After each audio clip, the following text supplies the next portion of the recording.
ஒரே நிமிஷம் எப்படிதான் பேசுறவங்க பேசதான் போறேன். ஆனா பத்திரிகை நண்பர்களுக்கு காலை வணக்கங்கண்ணா. இது ஒண்ணுமே இல்ல. அதாவது ஒருவருடைய மடியில கனம் இருந்தா மட்டும்தான் வலியில பயம் இருக்கும். இன்னைக்கு திராவிட முன்னேற்ற கழகத்தினுடைய அரசு மாபெரும் தவறு செஞ்சிருக்கிறாங்க. அதனால பயத்தில் இருக்கிறாங்க.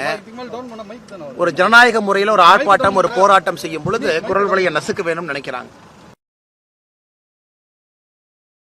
காவல்துறைக்கு இதுதான் வேலையா? கிட்டத்தட்ட தமிழ்நாடு முழுவதுமே ஒரு 6000-7000 பேர்த்து டிப்ளாய் பண்ணி ஒரு இடத்துலயும் செய்யறாங்க. அதனால இன்னைக்கு தடுக்கட்டும். அடுத்த ஆர்ப்பாட்டம் தேதி சொல்லாம நடக்கும்.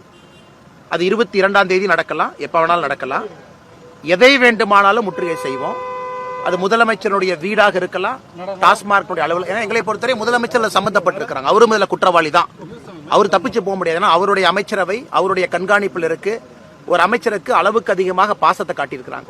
அதனால எங்களை பொறுத்தவரை அடுத்த ஆர்ப்பாட்டம் தொடர்ந்து நடந்து கொண்டே இருக்கும். ஆனா தேதி சொல்ல மாட்டேன். காவல்துறைக்கு மரியாதை கொடுத்து தேதி சொல்லி இருந்தோம்.